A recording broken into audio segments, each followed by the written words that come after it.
نحمده ونصلي ونسلم على رسوله الكريم اما بعد اعوذ باللہ من الشیطان الرجیم بسم اللہ الرحمن الرحیم الذی یؤتی مالہ یتزکیٰ صدق اللہ العظیم وصدق رسولہ النبی الکریم الصلاۃ والسلام علیک یا سیدی یا رسول اللہ وعلی آلک واصحابک یا سیدی یا حبیب اللہ الصلاۃ والسلام علیک یا سیدی یا نبی اللہ وعلی آلک واصحابک یا سیدی یا حبیب اللہ اللہم صلی علی سیدنا و مولانا محمد معدن الجود والکرم وآلہ وصحبہ وبارک وسلم۔ حمد و صلاۃ کے بعد قرآن مجید نے سورۃ اللیل کے اندر ارشاد فرمایا کہ الذی یؤتی مالہ یتزکیٰ، وہ جو اپنا مال دیتا ہے کہ ان کا مال ستھرا ہو، ستھرا کرنے کے لیے اپنا مال خرچ کرتا ہے۔ مفسرین کرام نے اجماعی طور پہ لکھا ہے کہ یہ آیت حضرت ابوبکر صدیق کے حق میں نازل ہوئی۔ مال سے انسان کو طبعی طور پہ پیار ہوتا ہے، اس کی طبیعت ہوتی ہے، اور پھر اگر مال اس نے خود مشقت کے ساتھ کمایا ہو، محنت کے ساتھ، تو اس کے ساتھ کچھ نہ کچھ اس کا لگاؤ بھی ہوتا ہے۔ اپنا مال اللہ کے رستے میں خرچ کرنا، یہ چیز انسان کو درجے دلاتی ہے، اور رسول کریم صلی اللہ تعالیٰ علیہ وسلم نے سخاوت کی ترغیب بھی دی، سخاوت کو پسند بھی کیا، اور کائنات میں سب سے بڑھ کر سخاوت کر کے بھی دکھائی۔ نبی کریم صلی اللہ تعالیٰ علیہ وآلہ وسلم نے لوگوں کو یہ بتلایا کہ تمہارے پاس جو مال ہے نا، وہ چونکہ اللہ کا دیا ہوا ہے، عقیدہ ہے مسلمان کا، تو تم نے جب خرچ کرنا ہے تو وہ تم نے اللہ کے دیے ہوئے میں سے اللہ کے راستے میں خرچ کرنا۔ تمہارا مال تمہاری ذاتی ملکیت، وَمِمَّا رَزَقْنَاهُمْ يُنْفِقُونَ، تم نے جو خرچ کرنا ہے تو اللہ کے دیے ہوئے رزق میں سے خرچ کرنا۔ اور نبی کریم صلی اللہ تعالیٰ علیہ وسلم اس کی ترغیب دلاتے تھے۔ حضور نے فرمایا، لوگ کہتے ہیں میرا مال میرا مال میرا مال، اس کا تو مال وہ ہے جو اس نے کھا لیا یا پہن لیا، اور یا پھر صدقہ کر کے اس نے آخرت کے لیے جمع کر دیا، باقی تو وارثوں کا ہے۔ لیکن بہت سارے لوگ ایسے ہوتے ہیں کہ جب نہیں ملتا تو دعا مانگتے ہیں، یا اللہ ہمیں عطا فرما، اور جب مل جاتا ہے تو سمجھتے ہیں یہ میری عقل مندی سے ملا، یہ معاذ اللہ میں نے بہتر تدبیر سے کاروبار کیا تھا تو تب میرے ہاتھ آیا، یہ میں نے محنت بڑی کی ہے تو تب مجھے جب تک ملتا نہیں تب تک دعائیں اللہ سے مانگ رہے ہوتے ہیں، اور جب مل جاتا ہے تو پھر وہ کہتے ہیں کہ یہ تو میرا ہے، یہ تو میری ملکیت ہے۔ دنیا میں ہمیشہ وہ لوگ کامیاب رہے جنہوں نے اپنے مال میں سے دوسروں کا حصہ سمجھا، کسی بہن بھائی کو کچھ دیا، کسی دوست کی کہیں مدد کی۔ حضرت عبداللہ ابن عمر رضی اللہ تعالیٰ عنہ نے کچھ پیسے الگ کر کے رکھے ہوئے تھے، تو آپ کے بچے پوچھتے تھے کہ والد گرامی یہ پیسے آپ نے الگ کر کے کیوں رکھے ہیں؟ تو حضرت عبداللہ ابن عمر رضی اللہ تعالیٰ عنہ فرمایا کرتے تھے، یہ میں نے مستقل اس لیے رکھ لیے ہیں کہ جب کوئی مجھ سے ادھار مانگے گا تو میں اس کی مدد کروں گا، فرمایا جب وہاں سے واپس ملتے ہیں تو میں پھر رکھ دیتا ہوں، اس کے بعد کسی کو ضرورت پڑتی ہے تو میں اس کی مدد کرتا ہوں۔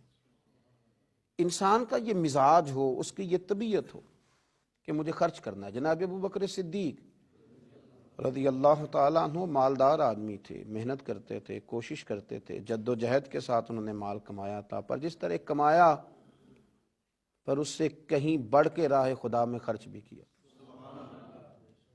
اس سے کہیں بڑھ کے۔ کچھ لوگوں کے پاس علم ہوتا ہے پر ان کا علم کسی کو نفع نہیں دیتا، اسی طرح کچھ لوگوں کے پاس مال ہوتا ہے پر ان کا مال کسی کو فائدہ نہیں دیتا، سمیٹ کے لے جاتے ہیں ہر شے قبر میں۔ حضرت ابوبکر صدیق رضی اللہ تعالیٰ عنہ کا مال اتنی شان والا تھا کہ آپ رضی اللہ تعالیٰ عنہ کاروبار کرتے تھے، اور کپڑے کا کاروبار کرتے تھے، اور وسیع کاروبار کرتے تھے۔ جس دن آپ نے اسلام قبول کیا آپ کے پاس 40,000 دینار تھے۔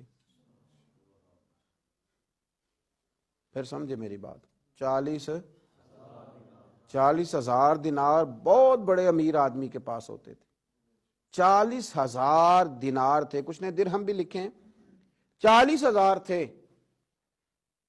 لیکن آپ نے سارے کے سارے راہ خدا میں خرچ کر دیے۔ میں نے یہ نہیں کہا کہ اس میں سے 2.5% زکوٰۃ دی، میں نے یہ نہیں کہا، میں نے کہا کہ سارے کے سارے راہ خدا میں خرچ کر دی، سارے۔ اور آپ نے 1 منٹ کے لیے بھی کبھی توقف نہیں کیا کہ یہ میرے پاس مال ہے تو لہٰذا اب میں کس طرح کر کے اس کو خرچ کروں۔ پہلے تو آپ نے اسلام قبول کیا تو مال خرچ کرنا شروع کیا، پھر جب آپ ہجرت کے لیے نبی کریم صلی اللہ تعالی علیہ وسلم کو لے کے گئے تو اس میں بھی مختلف روایتیں ہیں۔ ایک روایت یہ ہے کہ اس وقت 5,000 دینار آپ کے پاس تھے، بہت بڑی رقم تھی یہ بھی، اور ایک چھوٹا سا گڑھا کھود کے نا گھر کے اندر، اس کے اندر آپ وہ درہم اور دینار رکھتے تھے اور اوپر ٹاٹ ڈال دیا جاتا تھا۔ اس دور میں اسی طرح کے طریقے تھے پیسے محفوظ کرنے کے۔ جب آپ گھر سے نکلے نا تو وہ سارے پیسے ہی آپ نے ساتھ لے لیے، سارے ہی۔ بڑا مشکل کام ہے، گھر میں جوان بیٹیاں بھی تھیں، بچے بھی تھے، خرچے بھی تھے، لیکن یارو یہ بڑا کٹھن رستہ ہے۔ وہ سارا ہی پیسہ لے لیا اور وہاں پتھر رکھ کے نا چھوٹے چھوٹے، تو ان کے اوپر کپڑا ڈال دیا۔ والد نابینا تھے، اپنی صاحبزادی سے فرمانے لگے اگر ابا جی پوچھے نا ابو بکر سارے پیسے تو نہیں لے گیا؟ اور وہ ڈھونڈتے ڈھونڈتے یہاں آئے تو ان کا ہاتھ لگوا دینا، انہیں پتہ چلے کہ پیسے ابھی یہیں پڑے ہوئے، لیکن ساری رقم ساتھ لے گئے اور راہ ہجرت میں ساری رقم خرچ کر دی۔ یارو حد ہو گئی، یعنی سارے پیسے خرچ کر دیے۔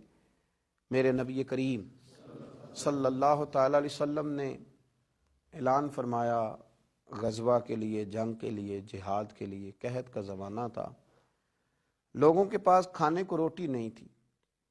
حضرت عمر فاروق فرماتے مجھے یوں لگتا تھا کہ ان دنوں سب سے زیادہ خوشحال میں ہی ہوں۔ تو میں نے اس طرح کیا کہ گھر کا سارا مال جمع کیا، تو وہ میں نے نا نصف کیا، اس کو آدھا، اور آدھا مال میں نے رکھ لیا گھر والوں کے لیے، اور آدھا مال پھر میں بول رہا ہوں 2.5% نہیں 50%۔ یہاں 2.5% کی زکوٰۃ دیتے ہوئے لوگ پریشان ہو جاتے ہیں، اور کئی لوگ ایسے ہیں جب تک ان کے پاس تھوڑے پیسے ہوتے ہیں، ظاہر ہے زکوٰۃ بھی تھوڑی ہوتی ہے، دے لیتے ہیں، اور جب انہیں پتہ چلتا ہے نا پورے کروڑ میں سے پورا 2.5 لاکھ ہی چلا جائے گا، تو وہ 1 کروڑ میرا پورا نہیں رہے گا، وہ 2.5 لاکھ چلا جائے گا، پھر وہ کہتے ہیں نہیں نہیں یہ تو مشکل کام بتا دیا آپ۔ اور جب تک کل 2.5 لاکھ تھا تب تک وہ زکوٰۃ صحیح دیتے تھے، الا ماشاء اللہ 50% جناب عمر فاروق رضی اللہ تعالیٰ عنہ فرماتے ہیں کہ وہ میں نے اس کو جمع کیا اور میں نے ارادہ کیا کہ آج ابو بکر سے آگے گزریں گے انشاءاللہ، نیکیوں میں، خرچ کرنے میں، کمانے میں نہیں، جمع کرنے میں نہیں، خرچ کرنے میں۔ فرماتے ہیں جب وہ میں مال لے کے نبی کریم کی بارگاہ میں گیا تو میں بڑا مطمئن تھا کہ آج میں آگے گزر ہی جاؤں گا، لیکن جب میں نے نظر اٹھائی تو میرا رنگ بدل گیا، میرے پیچھے پیچھے ابو بکر صدیق بھی آئے، اور فرماتے ہیں میں نے اس مرد درویش کا رنگ بدلا ہوا دیکھا، سر کی ٹوپی بھی اتار لی، پیروں کے جوتے بھی اتار دیے، وجود کے کپڑے بھی اتار کے بوریے کا لباس پہن لیے، اور گھر سے سوئی دھاگا بھی اٹھا لائے۔ کہتے مال رکھا، حضور نے مجھ سے پوچھا عمر کیا لائے ہو؟ میں نے کہا حضور آدھا لے آیا ہوں آدھا چھوڑ آیا ہوں۔ نبی کریم بڑے خوش ہوئے، مجھ سے پوچھا تھا کیا لائے ہو، بات پہ غور کرنا، اور ابو بکر صدیق سے پوچھا ابو بکر گھر میں کیا چھوڑ کے آئے ہو؟ مجھ سے پوچھا کیا لائے ہو، ابو بکر سے پوچھا ماں اب کئی تھا، کیا چھوڑ کے آئے ہو؟ جناب صدیق اکبر نے نظر جھکائی، قربان جاؤں جواب پہ بھی، یہ نہیں کہا حضور کچھ نہیں چھوڑ کے، یار یہ بھی تو بندہ کہ سونے سارا لے آیا ہوں، کیوں چھوڑنا تھا، آپ نے حکم کیا تھا چھوڑ، یہ نہیں کہا کہ یا رسول اللہ میں سارا لے آؤں۔ کیا جواب دیا؟ ماں ابقیت لہم اللہ ورسولہ، یا رسول اللہ صلی اللہ علیہ وسلم آپ نے پوچھا کیا چھوڑ کے آئے ہوں؟ میں گھر میں اللہ چھوڑ آیا ہوں، اللہ کا نبی چھوڑ آیا ہوں، میرا کوئی گھر خالی ہے وہاں اللہ کا ذکر ہوتا ہے، وہاں رسول اللہ کی نعت ہوتی ہے، حضور گھر میں اللہ رسول کا نام چھوڑ کے بھرا ہوا گھر چھوڑ کے آیا ہوں، حضور میں اپنے خزانے بھرے چھوڑ کے آیا ہوں۔ پھر قربان جاؤں میرے نبی کریم پر بھی، حضور سید عالم علیہ السلام نے فرمایا یہ تیرے پیچھے جبریل کھڑے ہیں، اور وہ بھی ٹاٹ کا لباس پہن کے آئے ہیں۔ میں نے ان سے پوچھا ہے جبریل آج ٹاٹ کا لباس کیوں پہنا ہے؟ تو عرض کی یا رسول اللہ آج نا ابو بکر صدیق نے ٹاٹ کا لباس پہنا ہے تو رب کو اتنا پسند آیا ہے کہ اس نے کہا فرشتوں نوری کپڑے اتارو سارے، یہ روپ دھارو نا جو میرے یار کے یار نے دھارا ہے، یہ والا تینوں لب دیا آپ گواچے سانو اپنی خبر نہ کوئی ساتھوں پارے نہیں کھ گلیاں سانو تے آخ دے لوگ شدائی ہاں سانو آخ دے لوگ شدائی کیونکہ ایسا ننگ نموس دا ساڑ کے چولا گل پہنے ہیں تاج گدائی سجنا اپنا آپ گوایا ہے تاں یار نے چاہتی پائی سارا ہی رکھ دیا سارا ہی. اور ایک جملہ امام سیوطی نے لکھا ہے جس پر وجد کرنے کو دل کرتا ہے. میں صحیح کہہ رہا ہوں وجد کرنے کو دل کرتا ہے. امام سیوطی فرماتے ہیں کہ نبی پاک صلی اللہ تعالی علیہ وآلہ وسلم نے کہا کہ ابو بکر میرا رب فرماتا ہے کہ تو سارا ہی لے آیا ہے اور ٹاٹ کا لباس تو نے پہن لیا ہے, تو رب فرماتا ہے کہ ابو بکر سے پوچھئے کہ ابو بکر اس حال میں اپنے رب سے راضی ہے کہ نہیں, اس حال میں راضی ہے کہ نہیں. تو صدیق اکبر کی تو چیخ نکل گئی, عرض کی یا رسول اللہ میں کہاں اور میرا رب کہاں, میرا اللہ میری رضا پوچھتا ہے. یا رسول اللہ میں اللہ سے بھی راضی ہوں, رسول سے بھی راضی ہوں, دین اسلام سے بھی راضی ہوں, حضور میں بڑا ہی راضی. اور میں نے یہاں ایک عجیب بات پڑھی, حضرت ابی بن کعب نے ایک دفعہ کہا تھا یا رسول اللہ میں نے سارا مال دینا ہے. فرمایا نہیں بھائی, تیسرا حصہ دے, چوتھا حصہ دے, 3 حصے رکھ لے. حضرت ابو لبابہ نے بھی کہا تھا حضور سارا مال پیش کرنا ہے. فرمایا نہ, تیرے بچے پیچھے فاقہ مرے, میں نہیں سارا قبول کرتا چاہے دین کے, چوتھا حصہ دے, 3 حصے رکھ لے. ان سے کہا سارا نہیں قبول کرنا, یہ سارا لائے تو ان کا قبول کر لیا. اور پھر لفظ ہیں بڑے خوبصورت حدیث پاک میں, نبی کریم علیہ السلام نے فرمایا, یہ ابن ماجہ کی روایت ہے, فرمایا مجھے کسی کے مال نے اتنا نفع نہیں دیا, کسے باشد, اللہ اکبر, فرمایا کسی کے مال نے اتنا نفع نہیں دیا جتنا ابو بکر صدیق کے مال نے نفع دیا. گویا حضور فرماتے ہیں کہ یہ لے کے بھی آتا ہے اور اس کا مال ہے بھی بڑا برکت والا, جب آتا ہے تو پھر مزیدار بھی بڑا ہے, پھر اس میں نفع بھی بڑا ہے, پھر وہ کہیں خرچ کرتے ہیں تو اس پہ عطا بھی بڑی ہے, پھر اس پر کرم بھی بڑا ہے. تو حضرت ابو بکر صدیق ہر موقع پر ہر لحاظ سے ہر جگہ لے کے آتے, سب سے آگے آگے رہتے. اور میرے رسول کریم علیہ السلام نہ صرف یہ کہ اس کو پسند کرتے بلکہ نبی کریم صلی اللہ تعالی علیہ وآلہ وسلم اس کی تعریف بھی فرماتے. سخاوت ساری دنیا ہی کرتی ہے, کرنی چاہیے, اپنی اپنی طبیعت کے مطابق لوگ کرتے ہیں.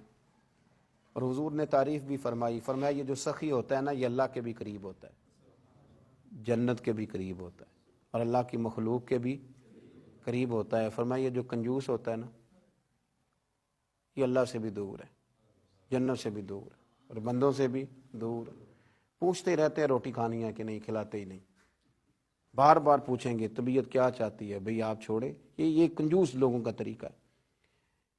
سخی کے بارے میں بہت سارے سخی تھے, بہت سارے سخیوں کی حضور نے تعریف کی, پر یقین کریں حضرت ابو بکر صدیق کی فضیلت پر بڑی باتیں ہیں. پر یہ جو حدیث ہے نا مصنف عبد الرزاق کے اندر, یہ نا یہ کسی کوئی یہ میرا قول نہیں, میں کوئی محدث تھوڑی ہوں, میرا قول نہیں, لیکن میری رائے ہے کہ ساری حضرت ابو بکر کی شانیں بڑی ہیں, پر یہ جو حدیث ہے نا حضرت ابو بکر کی شان میں ہے, ان کی سخاوت پر دلالت کرتی, پر مجھے یوں لگتا ہے یہ حرف آخر ہے, یہ حرف آخر ہے. نبی کریم علیہ السلام نے فرمایا میرے پاس جس کا بھی مال آیا ہے میں نے اسے خرچ کیا ہے, جس نے بھی دیا ہے میں نے خرچ کیا ہے, جس نے بھی اللہ کی راہ میں دیا میں نے بانٹا ہے, قربان جاؤں.